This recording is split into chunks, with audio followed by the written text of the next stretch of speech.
This isn't just something that Stonebridge Bible is into, Claremont Emmanuel Baptist, Radius. They just kind of like the missions thing. No. This is something that our God is into. From the fall of mankind to the wedding supper of the Lamb, this is the heartbeat of our God, that all peoples, all nations would be gathered to him.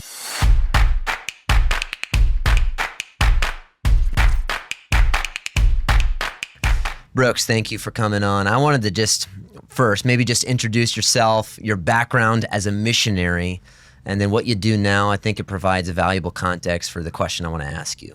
Yeah, so my wife and I were over in New Guinea for 13 years, got to spend that time among the Yembi Yembi people. I was the lead translator on the team, so got to be involved with that. And then came back to the U.S. in 2016, have been leading Radius since then. Thankful for nearly 400 students that have gone through the program, gone out to over 30 countries. So that's what I do right now. And Radius is primarily focused with unreached people groups, correct? Yeah. It goes, we train them up to go to places where no church exists. So that's the thrust of it. Now, question I want to ask you, and we talked about this a little bit at lunch. You were preaching at our church this morning, and you talked about just as a church or as a family, instilling in the next generation the priority of global missions. And I even think about my upbringing growing up. I've mentioned it before, but I remember my parents reading me, as I was telling you, missionary biographies almost every single night my entire life. And growing up, there was just this, I think, palpable sense of God's calling for every single Christian to be a part of God's global mission. Even as I think about my older sister, she's a missionary. I have a younger sister. She's going to be a missionary with her husband, hopefully in the next couple of years. But that was something my parents cultivated. And I think the church environment I grew up in cultivated that, hey, you're either, as you said, and Piper, a goer or a sender or a disobeyer. And so my question for you is, how do parents, how do churches cultivate that sense of commission, appropriate maybe term, in the next generation? How do we raise our kids missionally minded? Yeah, I mean, I think one thing you got to recognize is how the way your parents raised you, that's incredibly rare to have that at the forefront, so to speak. I think the two key times for kids when you're talking about significant things are around the dinner table and putting them to bed at night. And putting them to bed at night with those biographies, even if they're just little snippets of these heroes of the faith that have come before, the Adoniram Judsons, John G. Paytons, Gladys Allwards, Elizabeth Elliott's, Betty Green's. If you keep that in their DNA, I think that's one thing from 1-year-old on to 18 that is kind of like a steady drumbeat. But I think the second thing is introducing them not through a steady stream of short-term missions, but maybe just some key trips here and there in their lifetime. Most of the long-term missionaries that I know went on a short-term trip first. That's the huge payoff for short-term missions, in my opinion, is one, it helps establish missionaries, but it also gives those who go on the trips this vision for what they may end up doing. They may end up catching a heart for, wow, if we stayed for 10, 15 years among this people, or we got to go to that people that we've all been praying about, that we kind of got to fly over from a distance or whatever, they could make an impact. So short-term missions, and then exposing them to good podcasts, exposing them to good speakers that would talk about that, good conferences. You and I have both been involved in good conferences for young people, but it's an intentionality. How kids turn out to me is 90% on the parents, 10% on what happens to the kids. If the parents are intentional about this and they're willing to put this stuff before them with courage, that's the thing. Most parents don't want to do it because in the back of their mind, there's a subtle idea they might actually do this. And kudos to your parents again, that they're willing to say, hey, these are temporary stewardships, so to speak, that we're going to say goodbye to in 18, 20, 25 years. And they belong to the King first and foremost. That's a wonderful stance, in my opinion, on parenting. Yeah, even in that light, maybe just reference the hymn you mentioned this morning and how maybe as parents we actually believe something antithetical to the words that we may sing. So reference that hymn you were mentioning. Yeah, John G. Payton heard this hymn, and he would reference it when he was talking to parents. They were singing it in Scotland when he went back for the first time after he lost his wife and son in the New Hebrides. And they were singing some version of "Send Our Sons and Daughters Glorious to the Nations Abroad." Charles Spurgeon used to say, Christians don't tell lies, we just sing them.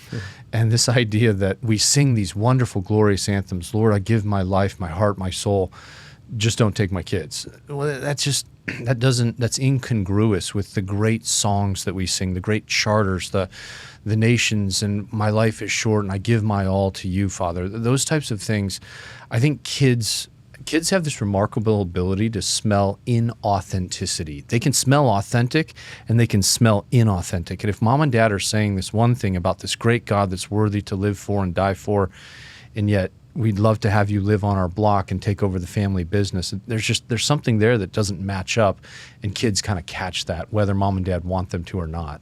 Yeah, you were even mentioning at the beginning of this episode just the rarity of, my parents, I would say, emphasizing the importance of missions. And I think it was truly, they weren't just willing. I think their ultimate dream would be all 7 of their kids they never saw again, send them to the furthest corners. Now, I think that is rare, and I'm grateful for that. And my parents, that I think partially was just because my dad was exposed to so many different, missions contexts. He was a pastor, and he would go, and we always thought, hey, when Dad's older, when we're all out of the house, he's going to move overseas and he's going to train pastors. That was what at 11 years old, I was like, my dad's going to wait till we're all gone, and then he's going to leave us to go train pastors. For someone that's not in a pastoral context, not a missions context, let's say I'm a dad, I'm a business guy, I'm a CPA. I'm never gonna go be a missionary. I'm not the son of a missionary like you. What would be your encouragement to an average father in the workplace? Here's why you need to give your children a heart for global missions, regardless of where they end up. And you should pray that they end up going, or what would be your encouragement to them? If I'm just going, I don't know if I care. I want them to have a heart for the Lord. Why global missions? Yeah, I would think first and foremost, it's clearly taught in the Bible. I think the Bible speaks about the mission of the church. Kevin DeYoung's written a great book on this, What is the Mission of the Church? Kevin DeYoung and Greg Gilbert. That whole concept of getting them closer to our Father's heartbeat. This isn't just something that Stonebridge Bible is into, Claremont Emmanuel Baptist, Radius. They just kind of like the missions thing. No. This is something that our God is into, because the heartbeat of our God is that all peoples, all cultures, all languages would know him and would be drawn to him. And to have your children closer in line with the heartbeat of God, for those that are Christians, regardless of if they're in Christian ministry or not, that's something that I think every parent would like to have, is that my child understands closer and closer the heartbeat of our God. And so that aspect of, I want to get them closer to this. And then I think through that, just taking these various tools, be they biographies, be they podcasts, good conferences, that's going to draw them closer to that. And I don't think everybody is cut out to be a frontiers pioneer missionary, but I think for everyone to have a stake in that, whether, and as I referenced this morning in your church, as a goer or a sender, where they have a vision of heaven, of what that will be like, and the variety that will be there, the love for our God that will be there. And as parents instill that in their kids, it's just this one, because they're almost like ahead of the game in their walk with God, if they can know, this is primary to my God. This isn't like some secondary thing. You're into the choir, you're into men's athletics, and I'm into missions. Like, no. Yeah. This is something that is a significant theme throughout all of Scripture, from the fall of mankind to the wedding supper of the Lamb. This is the heartbeat of our God, that all peoples, all nations would be gathered to him. And so that, to me, that would be a very big motivation for Christian parents to put this in front of their kids. It's such a regular, steady diet. Yeah, well, that's helpful. I got 2 little girls, another girl on the way, and it's one of the things that I think and pray through, and is just, I want my kids to grow up knowing, as you said, the heartbeat of God. Yeah. And this is the call of every parent. It's not, as you said, hey, this is a soccer family, this is a theater family, they're thespians, whatever it may be. And then there's the missions people. But this is something for every Christian of every age. We serve a global God. So thank you, Brooks, for your help in that regard. No worries, brother.